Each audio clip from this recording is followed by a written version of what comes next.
جی ناظرین السلام علیکم، میں ہوں آپ کا ہوسٹ آن نقوی اور سلام پاکستان کے ایک اور ایپیسوڈ کے ساتھ آپ کی خدمت میں حاضر ہوں۔ ہم امید کرتے ہیں کہ ہمارے پروگرامز آپ کو پسند آ رہے ہوں گے۔ ہم آپ کی آراء کا شدت سے انتظار کرتے ہیں جو کہ آپ ہمیں بھیج سکتے ہیں salampakistan@aryddigital.tv پر۔ ناظرین آج کے پروگرام میں ہم آپ کو کمیونٹی راؤنڈ اپ کے بارے میں بتائیں گے۔ ناظرین پاکستانی عوامی تحریک کے چیئرمین ڈاکٹر طاہر القادری خصوصی دورے پر امریکہ تشریف لائے۔ اس موقع پر پاکستانی کمیونٹی نے انہیں وارم ویلکم پیش کیا۔ ڈاکٹر طاہر القادری نے مختلف سٹیٹس میں پاکستانی کمیونٹی سے خطاب کیا اور اپنے احتجاج کے حوالے سے پوچھے گئے سوالات کا مفصل جواب دیا۔ آئیے دیکھتے ہیں اس سلسلے میں ایک رپورٹ۔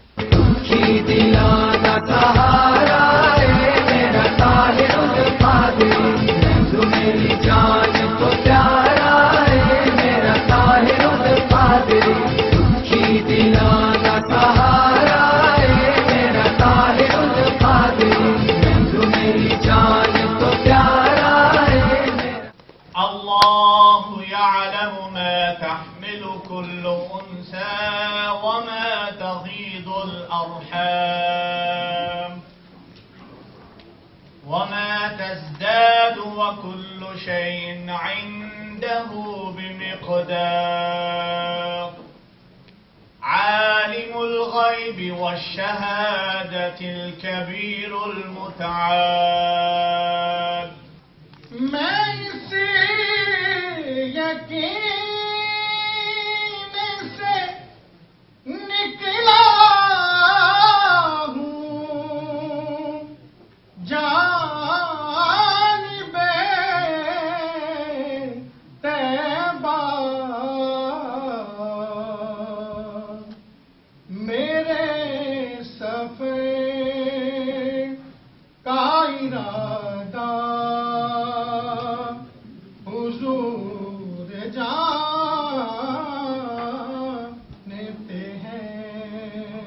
آپ نے 70 دن گرمی اور بارش میں جس طرح رہ کر قوم کو ایجوکیٹ کیا ہے اس کی مثال نہیں ملتی۔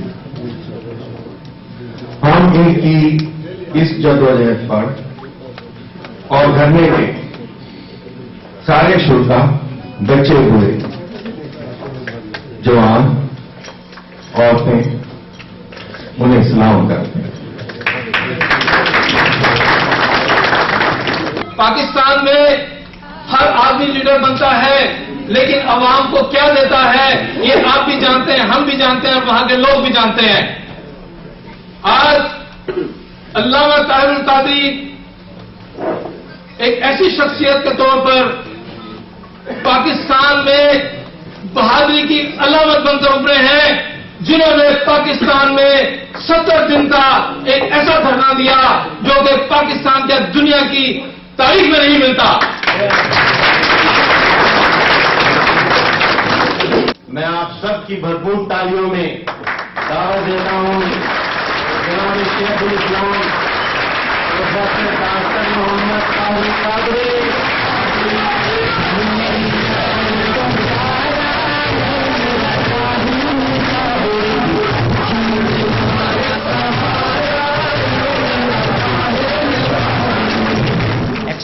Farmer president of Pakistan Zardari صاحب نے پاکستانی حکومت کی امداد کے لیے ان 2010 ایک ملٹی ڈونر ٹرسٹ فنڈ قائم کیا تھا۔ آپ میں سے یاد ہے کسی کو؟ ملٹی ڈونرز ٹرسٹ فنڈ، اور ریکویسٹ کی تھی دنیا کے ملکوں کو کہ ہم نے آپریشن کیا اگینسٹ ٹیررزم، ہماری مدد کی جائے۔ اور آپ کو معلوم نہیں کتنوں کو یاد رہا یا نہیں رہا، میں ریپیٹ کر رہا ہوں، دنیا کے کسی ملک نے ڈونیشن نہیں دیا تھا اس میں۔ اس کا مطلب کیا ہے؟ Nobody had a trust in Pakistan. انہوں نے کہا ہمیں یقین نہیں کہ یہ پیسے کہاں استعمال ہوں گے۔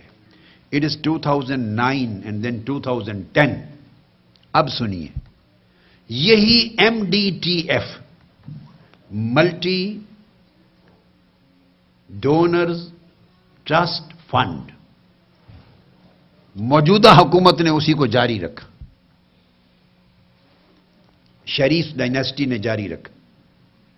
اب سیلاب آیا ہے، سیلاب کے متاثرین کے لیے اور IDPs کے لیے، اب یہ آپ میں سے بہت سے لوگوں کے لیے نئی بات ہوگی۔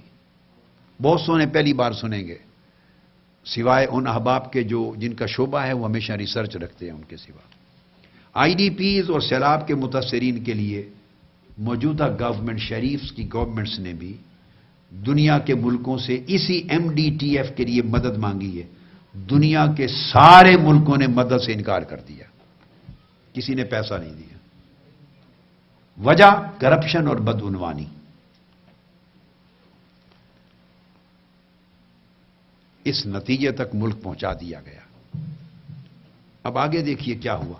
اب گورنمنٹ آف پاکستان نے ڈیسائیڈ کیا ہے جسٹ ناؤ کہ اس ڈونیشن کے لیے چونکہ کوئی نہیں دے رہا تو کمٹمنٹ کر دی ہے کہ ورلڈ بینک میں آپ ڈونیشن دیں، اس کا استعمال ورلڈ بینک کی نگرانی میں ہوگا، گورنمنٹ آف پاکستان نہیں کرے گی، ورلڈ بینک اس کی نگرانی کرے گا۔ کوئی ملک دنیا کا ایسا ہے جس کا اعتماد اور کانفیڈنس اتنا ختم ہو گیا ہو؟ ورلڈ بینک کرے گا نگرانی، اور ورلڈ بینک نے کہا کہ اگر میں نے نگرانی قبول کی تو 7.5% اخراجات میں سے، اپنے اخراجات کی مد میں کاٹ لوں گا، یعنی $8 کاٹوں گا $100 کے ایکسپینڈیچر پر، آؤٹ آف 100 $8 میں کاٹوں گا۔ اس کا مطلب یہ ہوا کہ حکمرانوں کی کریڈیبلٹی نہ پچھلے دور حکومت میں تھی جو جمہوریت کے نام پہ تھا، نہ موجودہ دور حکومت میں۔ ورلڈ وائڈ کریڈیبلٹی ختم ہو گئی، نہ کل تھی نہ آج ہے۔ آئندہ جب بھی الیکشن ہو پاکستان میں تو آپ کی جماعت اکیلے سے الیکشن لڑے گی یا کسی اتحاد میں شامل ہو کے الیکشن لڑے گی، اور آپ کے اگلے اتحادی کون ہوں گے؟ دیکھیے صاحب، ظاہر اتحادی نیچرل وہی ہوتے ہیں جن کی سوچوں میں ہم آہنگی، یگانگت یا قربت ہوتی ہے، وہی نیچرل اتحادی ہوتے ہیں جن کی سوچ میں جو اس ملک کے سٹیٹس کو کے خلاف لڑیں اور چینج اور انقلاب اور تبدیلی، عوام کے حقوق چاہیں، نیچرل اتحادی وہی بنتے ہیں۔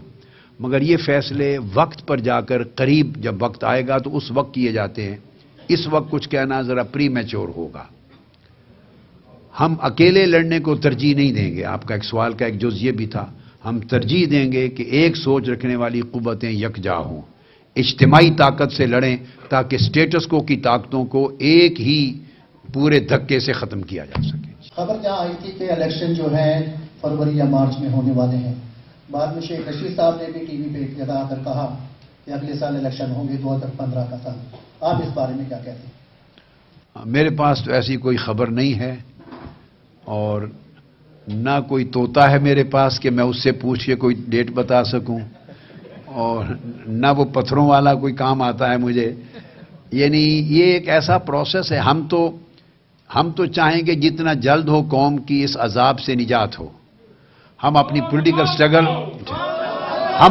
پولیٹیکل سٹرگل جاری رکھیں گے، پریشر بڑھاتے رہیں گے، سٹرگل جاری رکھیں گے، اور میرا خیال ہے وقت کے ساتھ اور سیاسی قوتیں بھی میدان میں آئیں گی، اور جتنا جلد اس عذاب سے قوم کو نجات مل جائے اتنی خیر ہے۔ لیکن میں اس بارے میں کوئی ٹائم فریم کا کوئی اندازہ میرے ذہن میں نہیں ہے۔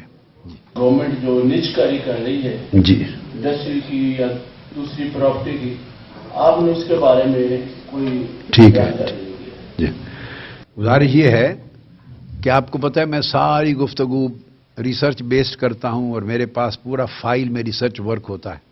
اتنی موٹی فائل نجکاری کی میرے ٹیبل پہ آج بھی موجود تھی اور میرے پلان کا حصہ تھی، لیکن میں نے دیکھا کہ بہت سارے سبجیکٹس چونکہ کور کر لیے اور وقت کافی ہو گیا، اور میں اس کے اوپر اپنے انٹرویوز میں کئی بار بڑی ڈیٹیل میں کہہ چکا ہوں۔ آپ کے سوال کا مختصراً جواب دیتے ہوئے، چونکہ اسپیچ میں موقع نہیں ملا اس سبجیکٹ کو، موجودہ حکومت کی نجکاری کی پالیسی 100% کرپشن ہے، 100% کرپشن ہے۔ اس کے اندر ٹرانسپیرنسی نام کی کوئی شے نہیں ہے۔ نجکاری برطانیہ میں بھی ہوئی تھی، اب میں ڈیٹیل میں نہیں جا رہا، نجکاری جرمنی میں بھی ہوئی تھی، پرائیویٹائزیشن کینیڈا میں بھی ہوئی تھی، پرائیویٹائزیشن آسٹریلیا میں بھی ہوئی تھی،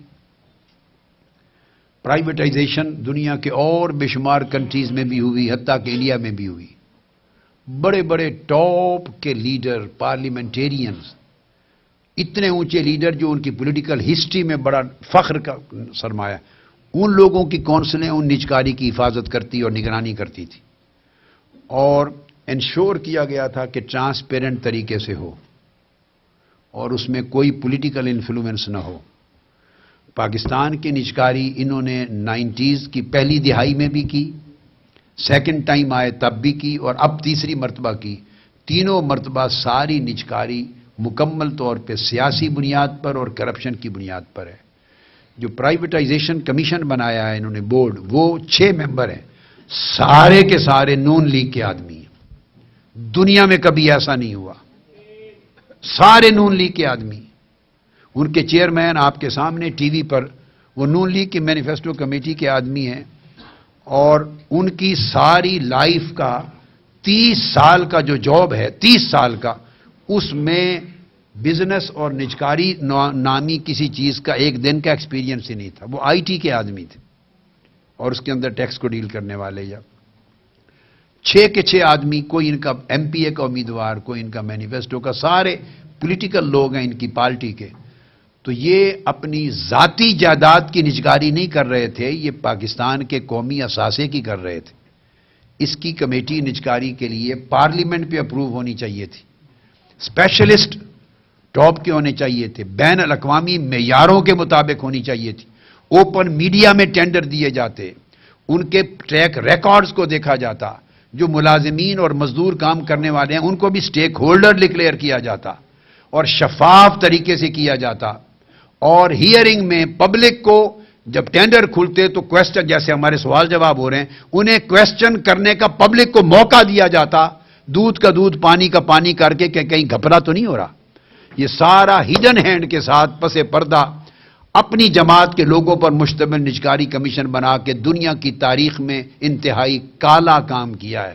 ہم اس کو مسترد کرتے ہیں، اور یہ بہت بڑی کرپشن ہے اور ظلم ہے۔ اس ظلم میں شریک ہے پارلیمنٹ پوری، کہ جنہوں نے پارلیمنٹ کے فلور پہ سوال تک نہیں اٹھایا کہ ریاست پاکستان اور عوام کے اثاثے بک رہے ہیں، اور پارلیمنٹ پر گفتگو کرنے کو کوئی تیار نہیں ہے۔ یہ سب ملی بھگت ہے ان کی۔ 67 ایئرز میں جو 67 اور 68 ایئرز میں جو نظام چینج نہیں ہوا اس ملک کا، تو آپ کیا فورسی کرتے ہیں کہ یہ کیسے چینج ہوگا، اس کے ریزلٹس کیا ہوں گے؟ ٹھیک، میرے چاند آپ کا سوال، بہت سے لوگ اس طرح سوچتے ہوں گے، لیکن اگر 67 سال میں چینج نہیں ہوا، یا اس ایک جد و جہد میں جو دھرنا بھی دیا اور 3-4 مہینے قربانیاں بھی دی، اگر اس میں تبدیل نہیں ہوا، تو اس کا مطلب یہ نہیں ہے کہ جد و جہد کرنے والے مایوس ہو کے گھر بیٹھ جائیں۔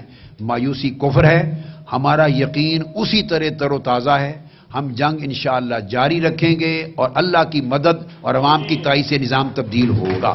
اٹ میں ٹیک سم ٹائم۔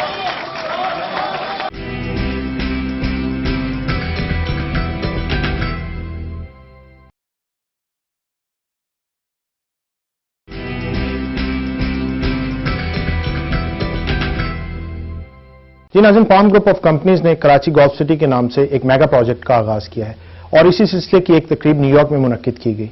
اس تقریب کا مقصد پاکستانی سافٹ امیج کو ابھارنا اور یہاں پہ مقیم پاکستانیوں کی انویسٹمنٹ کو پاکستان لے کر جانا تھا۔ اس موقع پر پام گروپ آف کمپنیز کے عہدیداران نے حاضرین کو اس میگا پروجیکٹ کی تفصیل کے بارے میں آگاہ کیا۔ اس تقریب کے مہمان خصوصی پاکستانی قونصل جنرل نیو یارک راجہ علی جاز تھے۔ آئیے دیکھتے ہیں اس سلسلے میں ایک report.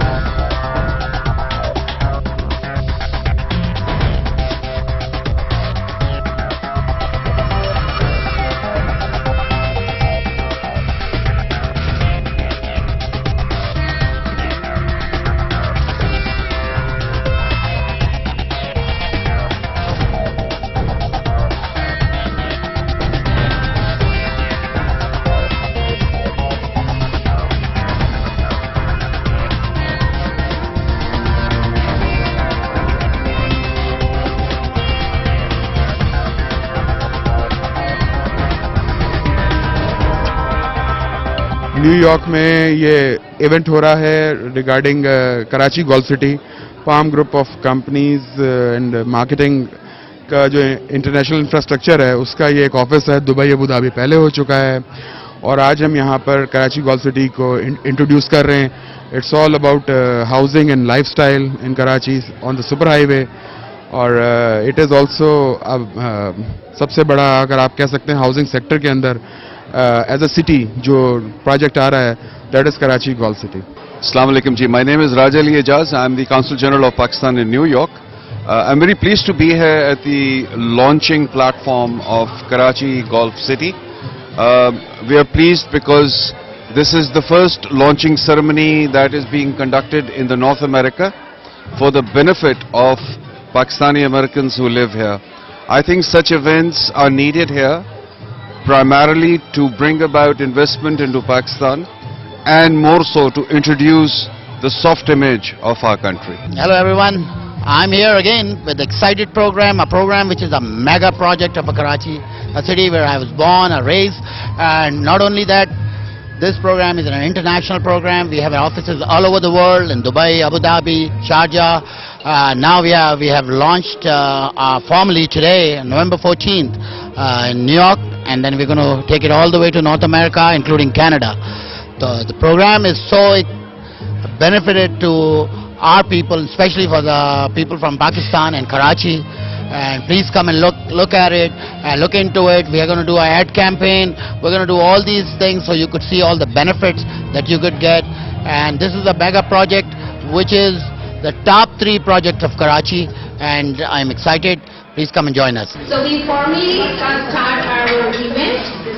This event is basically about PGC, which is a corporate company, and it stands for Palm Group of Companies, which has been first launched in Dubai, UAE, in Karachi, and today in New York.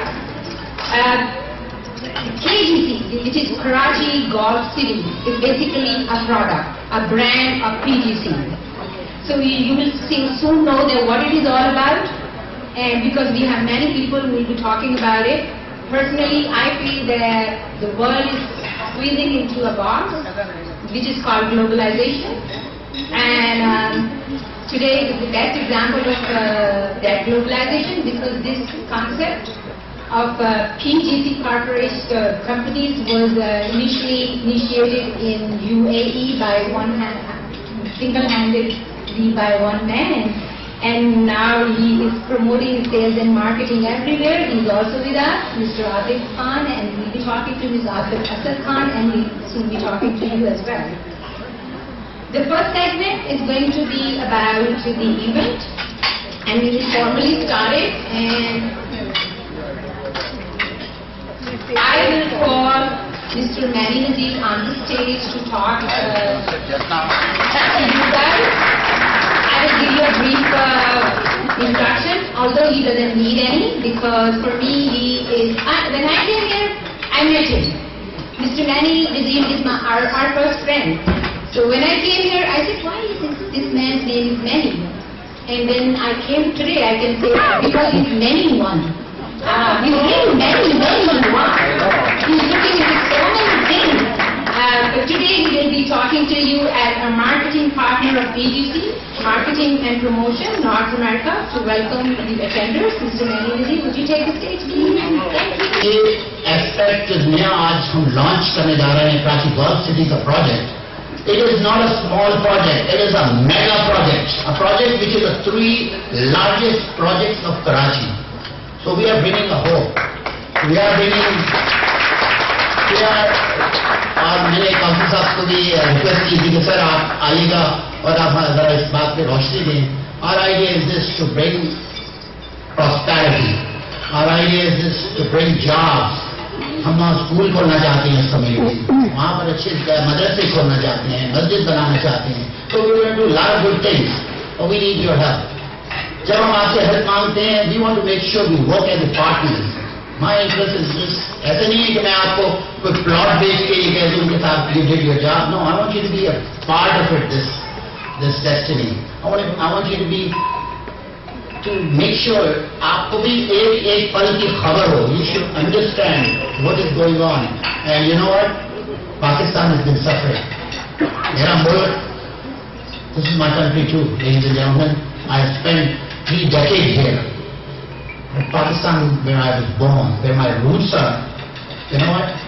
I cannot see There is not a single night I am not up till 4 or 5 o'clock in the morning taking care of my country, my community, my people. And I want to make sure all of you, the idea is this, give something to our community here and back there where our roots are. That's where we came up with this idea. But right now, let's get into this business. Let's understand this mega project. Let's understand the technicalities and also the business aspect also, so you understand where we are coming from, what we are doing, what we are offering. I have great people over here. I have the managing partners from Dubai, they are here. I have community well-versed people here. So I want to make sure that everybody understands